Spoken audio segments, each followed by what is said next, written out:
Coming up, how can a legal startup with a great product but a problem convincing their target market get noticed? And what should a pet food brand do if its advertising and marketing just aren't working? Could public relations help in both instances? We're going to be tackling those questions today and trying to come up with an action plan for the people asking them before the end of this show. Welcome then to Comms Question Time. And a question for you, dear listener.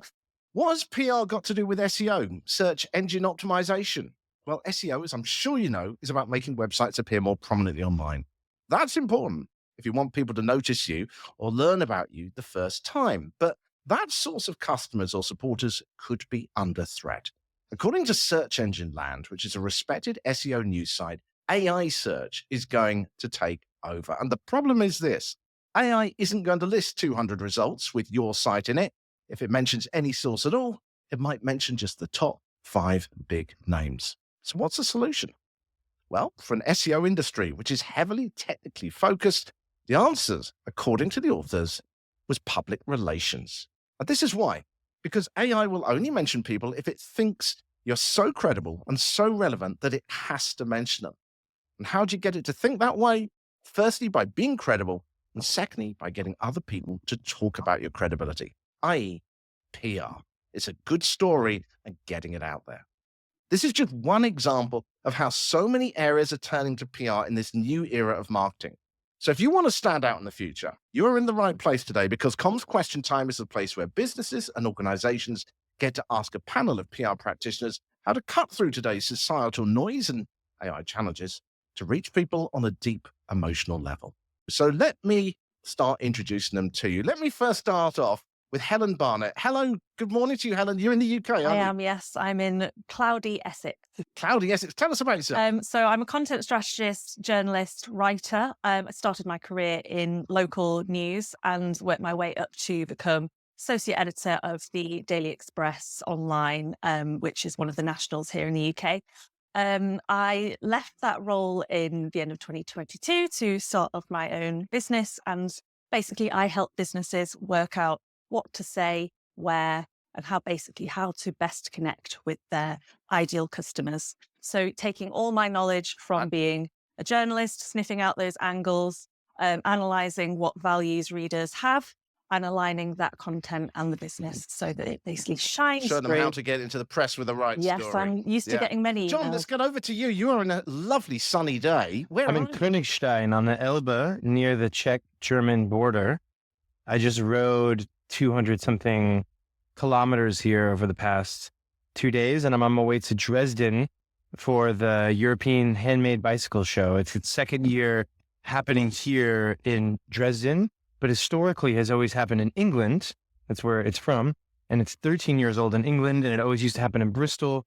It's happened once in Harrogate, a few times in London. So I've always went to it kind of since I've lived in Europe. So next month, November 29th, my company turns 10 years old, and we do PR marketing, also some kind of sales, commercial stuff like connecting brands to distributors and retailers, but also producing photo shoots. So it's not just PR, but I always say PR is kind of our bread and butter. Like if a brand comes to us and wants attention in Germany, Austria, Switzerland, or in Spain, or Italy, and France, in the Benelux, we get them coverage as far as reviews and features. You are someone who definitely practices what he preaches, aren't you? You're promoting cycling and actually out there doing it. Come on, let's go straight over to you. Get your introduction as well. Tell us about you. Hi, I am logging in from Mumbai, which is part of India. And I run a communications company called Tute Consult. We basically are a blended marketing company. So I won't say PR is bread and butter, but my peanut butter also includes community, a lot of content, and connect. I think that sort of brings in what we do. I see a lot of stories. We've spoken to you quite a few times before on the Public Relations podcast as well about all the things you're doing. Of course, all my guests today will be very happy to connect with you, and I've put their details on the screen if you're watching the video version of this, and also on the website at commsquestiontime.com. So if you would like to connect with them after the show, or if you've got any particular questions you'd like to follow up on, then feel free to reach out to them. I should introduce myself as well, just before we start. I'm Richard Midson. I'm a former radio news broadcaster, journalist and editor for some of the UK's big news organisations. I was a public relations officer in European politics. And today, Well, I cover the latest PR and comms techniques in a show called the Public Relations Podcast. Right, that's enough of the introductions. Let's get into the meat of this. I got two quite interesting scenarios today. Let's start with the first one. Our first question today comes from someone who's been working in the legal space for a while in business development, i.e. getting more clients for his legal firm. And our listener has been quite good at it, and that inspired them to want to go out on their own. And they've been working with some coders to develop a client relationship management system specifically for the legal profession. They believe their system would help other firms generate sales. Now, their system's main benefit is it's already set up for legal firms, while other more general systems need a lot of configuration. This just works out of the box. But most legal firms, they said to me when I was talking to them, still rely on pen and paper and post-it notes to get clients through word of mouth. A potential investor who turned them down said they won't stand a chance if you have to educate customers about why they should use a product. Before they quit, they're wondering if PR could help and if Com's Question Time panel might have an action plan for them that they could at least try. My first thought on this when I was reading this scenario and talking to this person was that they've got to really think not about the legal profession as one big thing with this label of being pen and paper only. They've got to actually nail down who are the people who are interested in tech. So the starting place, as ever, with all these kind of campaigns, is working out who exactly are you trying to reach. Do we agree with that? Yeah, and I think that might be a way to sort of get some low-hanging fruit. Go for the tech law firms. So who works in the SaaS space? They are going to be more inclined to use a CRM system because they're used to different sorts of technology. Yeah, it's starting off, isn't it? It's about saying, well, where do we start? Who's that niche area we can start from? We can grow from there. I mean, how would you approach it, Komal, in terms of targeting who the right people are? I think segmenting is very key, like Helen's mentioned and you've mentioned. Apart from just the firms who manage the technology, I think what may be relevant is where all the law firms are together. So be a part of a law-based conference or something where you get to talk to everybody, but with a benefit, not with the, hey, this is my product. Nobody cares about what your product is. But hey, what can it do for me? And it's going to save you that many man hours and land you business. If you give the revenue angle to it, I think there will be more takers at a very, very targeted audience. PR can play a huge role in the way the content is done as well as the placement of them being there. Yeah, so the problem is trying to get that story out there, isn't it? So, I mean, how would you do you think you approach the story, Jon? I mean, what's your first thoughts on this? First thought for me, I mean, I worked in software development for an app consulting company and later for a SaaS company. There is a lot of like tech specific media that loves to feature launches, betas, investment stories. But if they do have kind of to Kamal's example of like a story that benefited either the clients or a firm or something with the tool, then they get that story in those kind of more tech leaning publications where forward thinking or early adopting kind of law firms maybe would be reading. I mean, I have a lawyer in my co-working space who's not your typical lawyer. He's got tons of tattoos. You know, we talk about CRMs actually, but he's reading things like Wired, TechCrunch, stuff like that. I think that's where I would think to go for sure. So starting off with, we need examples. We need a story about an example. Like a real world example that is easy for people to understand. Forget the features, forget the pricing, forget like the benefits. It has to be a story like we started using this tool. It saved somebody's career or it won us the case or whatever that is. Yeah. Helen, what do you think would be the kind of way to approach this? Because it feels like it's quite a dry story. I can't see any national newspaper being interested in it. So if you were trying to create a story around this, what do you think would be the angle to go off? I mean, we know we've got this problem here with the kind of the old-fashioned traditional legal firm wanting to use pen and paper. Is there maybe something in that? Yeah, I think pitching it as the problem solver. The CRM is the problem solver. That's kind of the angle that I would go to. And you're right, national media wouldn't be interested in this. This is trade media story. And having a case study definitely helps, but also thought leadership is great for trade media. So if you're trying to pitch to law firms specifically, go to their trade magazine or websites and basically offer a comment piece on perhaps like more general, the changing way that law firms are operating, show your authority and then also then put in the information about this CRM and just basically how the industry is moving, which direction it's going, saying in the future, this is the future. And you can, if you've got to compete with everybody else, you need to get on board with automation and CRM systems, and you can actually save a lot of money. I think, yeah, including some case studies as to how the product has helped businesses will certainly add weight to that story. And then from there, you can, at the end of the thought leadership, you can offer some sort of link to a free trial or a workshop that's being held. So basically keep the journey going. John, you look like you've got a thought. One thing we do for our customers on like the thought leadership thing is much like our show today, get them on podcasts, get them speaking at conferences, get them interviewed. So I think we all agree on the idea of getting kind of a feel-good story, or at least like a useful example story of like how the tool made like a positive difference, but just get like the founders of the company or someone within the company, maybe even a customer of the company, interviewed and featured, where people are listening and paying attention that are in the industry. I think that's another one worth pointing out. What about getting over this problem of the pen and paper thing, though? I mean, there he had an investor in front of him that said, look, if people in your industry don't use CRMs, I'm not going to invest in you because you can't convince them. I mean, can PR actually have an impact on these people? I mean, Komal, you got any thoughts on that? So as an investor, I do invest in a lot of companies too. And I think I get where that problem is, because if it's not scalable, it's not investable, right? To make it scalable, there has to be adoption. So in agreement with that, this one story may not cut it, but a multitude of building authority, whether it's a podcast, whether it's an inclusion as an industry or a trade piece, all of those will become relevant. But what will really help is what, like Jon and Helen said, is the use case. So if you need to crack that one customer and then sort of milk that as a placement folder everywhere, I'd say if I were to look at this at a very directional level, I'd sort of go to the law firm and do a lot of smart content-led exercise. I create an infographic saying so many hours saved, so much revenue that can be generated. Let's do a premium model where I will get you to adopt the product for 15 days. You don't see results, no problem. Everybody likes a money back guarantee. Throw in a bit of that. And then if the product is great, the results will behave. So I think PR can definitely help where content and the marketing side of it is concerned.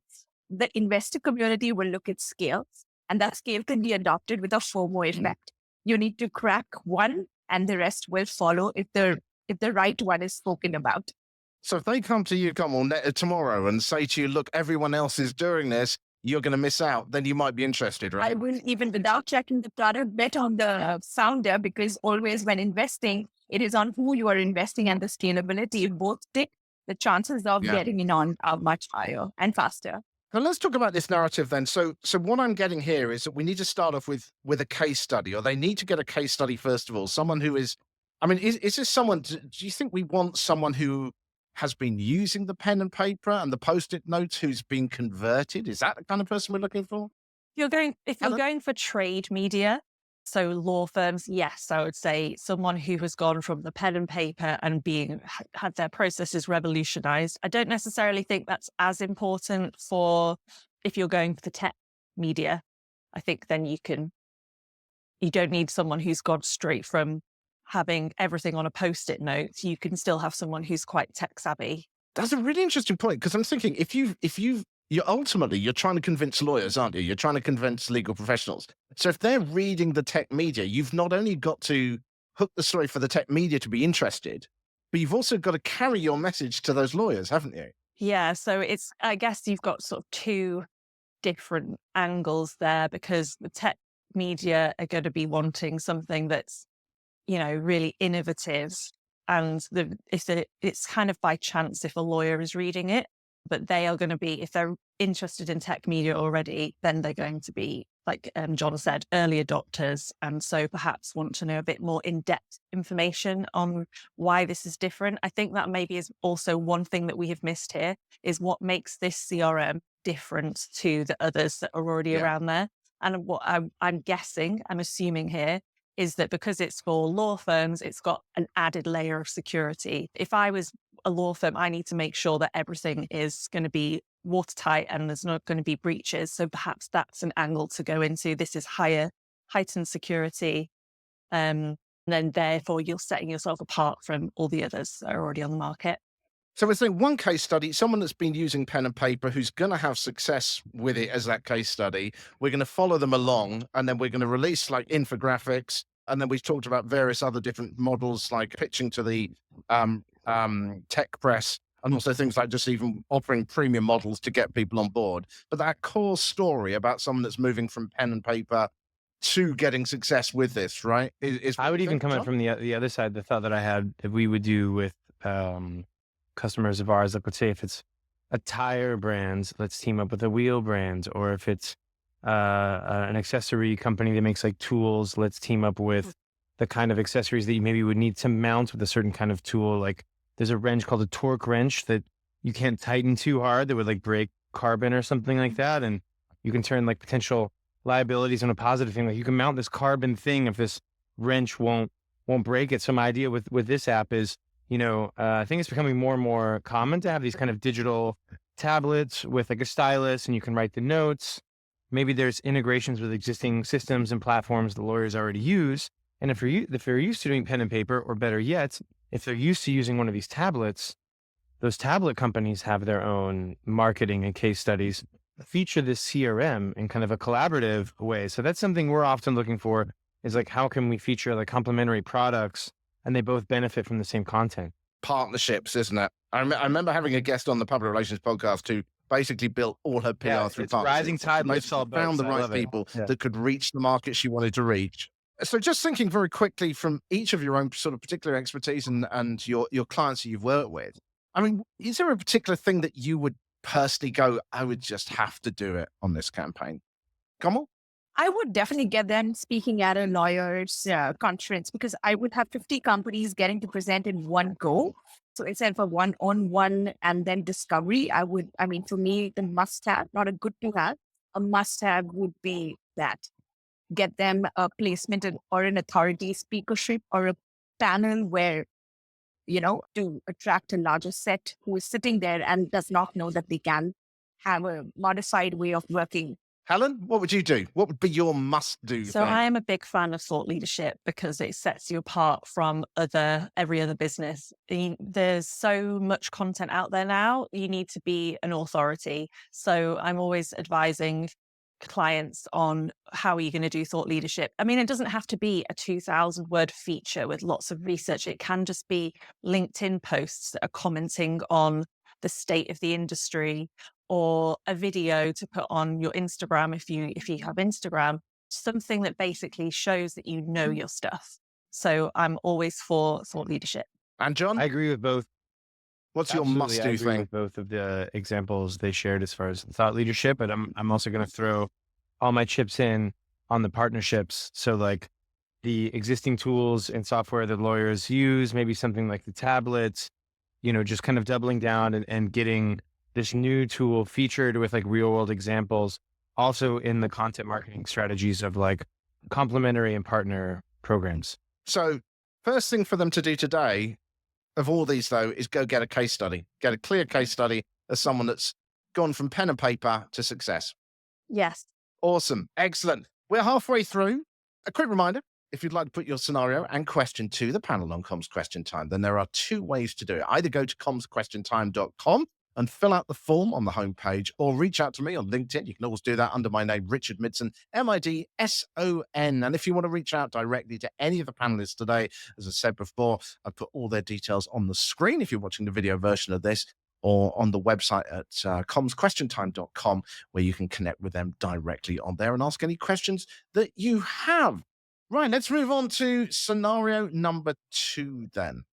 There is a new pet food firm out there focused on organic pet foods. The food is hypoallergenic, grain-free, and sustainably sourced, and it's targeting a premium, health-conscious pet owner market. But they're struggling to gain traction. The firm is led by 3 nutritionists who have a science background, and they admit they're not experts at marketing. So far, the company has been heavily investing in advertising to highlight the benefits of the food, but it hasn't really worked. And they believe there's a couple of reasons for this. Number one, the market is dominated by one competitor, a firm that owns all the prominent displays in most major pet shops. And secondly, that the premium food tends to be viewed as being pretty much all the same by consumers. So why should they choose a new, untested brand? In addition to the advertising, they've also tried making a few announcements on social media, but they haven't really done much in terms of community building, they say. They aim to get people to walk into pet shops, this is their goal, and demand that the shops start stocking their products. And they're asking the panel if a PR-led approach might help here, if the panel can tell them what they can do today to start turning this around. Well, this is, I don't know. When I started thinking about this one, I just thought this is actually quite a tough one, because you've got a group of people who are scientists and not really marketers. They've not been building a community. They've got a product which sounds like it's good, but it's pretty similar to everyone else. So the first thing, which I think, Helen, you said this at the beginning on the other scenario, was you've got to differentiate yourself, haven't you? Definitely. I think the science background's brilliant. The fact that this is made by scientists is such a good angle. The other angle that I think would be beneficial, because if this is really high quality, is show traceability. So where does this food come from? Because I think there's a lot of mystery on where does the jellified mush that you get in a tin, where does that actually come from, and is it real meat? So I think the fact that if you could trace it back to not perhaps a farm, or it's come from this part of the animal, I think that would give people confidence in the product. Anyone else got some thoughts on how you can differentiate this and how they can differentiate their story? John? My first thought, and this might seem cheesy, but just go straight to influencer marketing in like a specific niche or region. This is something I learned from like a sales meetup I used to organize years ago. Don't focus on Germany. Don't focus on Bayern, bitte. I am in Germany. Don't focus even on Munich. Focus focus on a specific neighborhood. Maybe it's a more affluent neighborhood and influencers that are based there. Maybe could be like cool mom or cool dad influencers, or like pet influencers that have like a regional focus. And then you even could partner with like a kennel that's well known, or maybe has like a strong social media following, a kennel that does like pet training.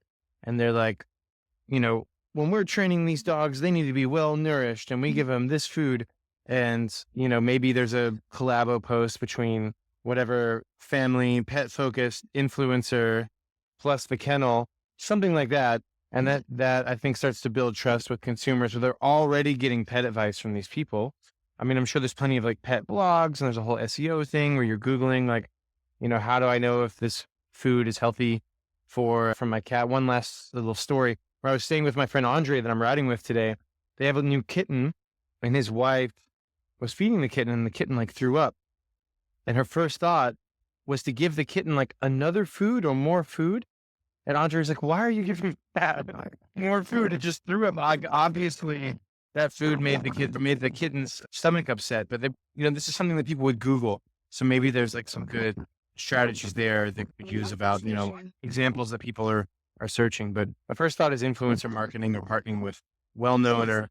So you're saying it's sort of the example there of trying to tie it into your particular foods, or I mean, it's a difficult one, I suppose, from a science point of view, but saying it wouldn't have happened with our food almost, or it's time to try a different food if your cat's still throwing up. I mean, in my experience, I've got a cat and he throws up all the blooming time. So it might even be a good hook to actually tie into. Is your cat throwing up? I think the influencers can talk about the science angle, but we sometimes, frequently use it in the cycling world. Like, you can talk about the scientific or data-driven aspects about anything about bikes, like, how lightweight it is or how whatever. But if someone that you like and someone that you trust is like, this is the best, this is the coolest, this is the, most value for money, you believe it.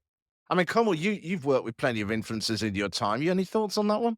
I think I'll take a very emotional angle to this. So I'm in complete agreement with what Helen and John said, but I think pets are like children, right? So they get swayed, we get swayed by emotion. So I take that angle, and I'll segment this into two very distinct triggers of my influence. One will be wet. For me, what the wet says will be golden. And the second will be the customer purchasing it, which is my 1% or 1%, right? Because it's premium. It's also the number of pets. So if I have to segment them, I'd use the content creator platform, but with these two segments. So one, if the vets have to recommend it, it's done. That is going to be sacrosanct, and that becomes part of your adoption process. Very similar to a skincare brand I've spoken about on your show, Richard, wherein we use the Derma channel, and then the adoption was viral because it came from a place of authority. So if my trigger or my source is that, there's no questioning it because he is or she is the ultimate authority then. So influence that by means of content creator and collaboration.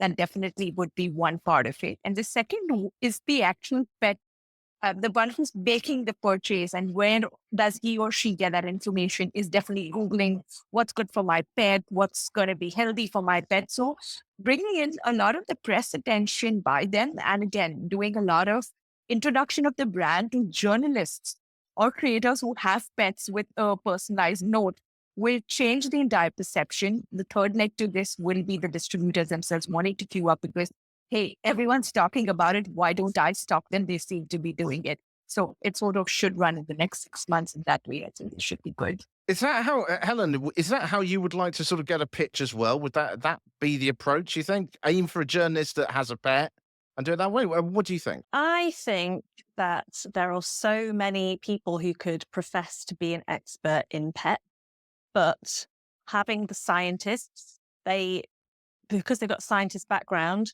I feel like that's shorthand for expert. So I would lean into that. And what I would say is look at the content on your social media, which I think is the main source personally for their PR. The content should be sort of science backed, but sort of approachable.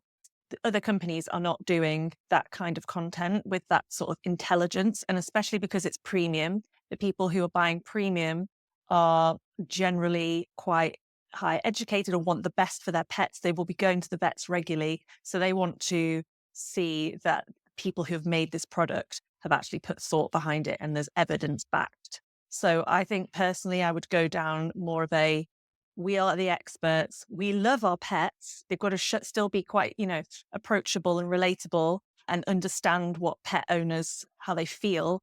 But we love our pets. And this is why we have done X, Y, and Z with our pet food. That is kind of So in terms of an action plan, what I'm getting here then is we go down the science background as being the strong angle, the fact that they are scientists, they are experts. And then we really partner with people to get that word out. Because if these scientists aren't very good at doing their own social media and aren't doing their own promotion, then they're going to need to partner with other people. And there's plenty of people out there, by the sound of it, who would push this message if you can come along with a nice, strong story for them.